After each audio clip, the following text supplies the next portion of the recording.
Voici quelques éléments pour le corriger de ce devoir. Alors, tout d'abord, quelles étaient les informations qu'on pouvait repérer dans les documents? Alors, vous l'avez tous bien vu, il y avait l'indice de développement humain donc, qui était donné.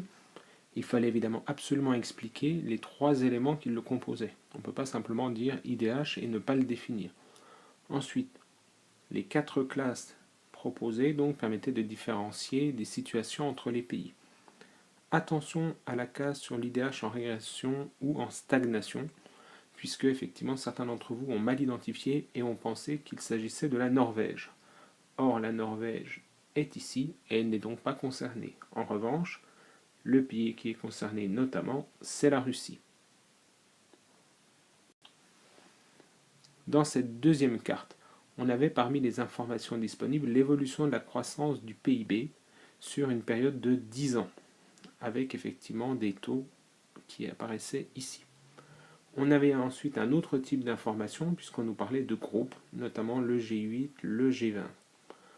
Étaient également identifiés les BRICS, et puis, toujours s'interroger sur le pourquoi de cette information, l'ancien tiers-monde aujourd'hui éclaté.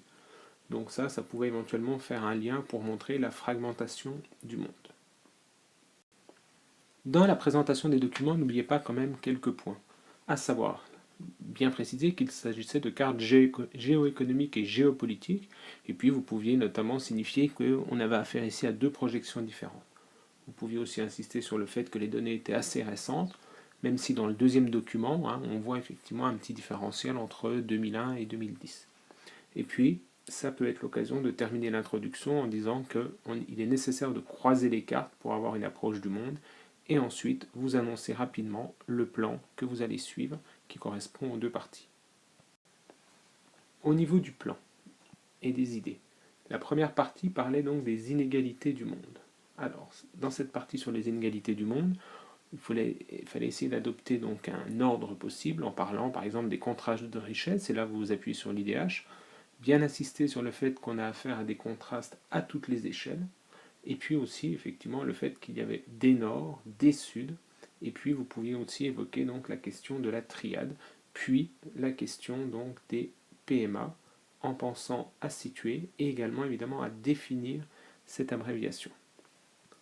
Dans la deuxième partie, on vous incitait à montrer qu'on avait affaire aujourd'hui à une nouvelle carte. Il fallait donc réserver à cette deuxième sous-partie ce qui était le plus nouveau.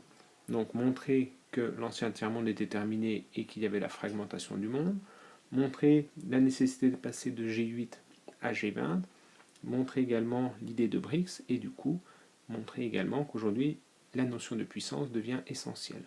Ces puissances, elles s'insèrent dans la mondialisation, c'est sans doute l'idée qui manquait le plus dans vos copies, et en toute fin, vous pouviez déboucher donc sur le fait qu'on avait affaire à un monde multipolaire. Attention à cette idée, puisque certains d'entre vous la présentent dès la phrase d'introduction, alors que c'est justement la phrase de conclusion. Le défaut majeur qu'on a constaté dans les copies, c'est le fait d'oublier les documents et de réciter le cours.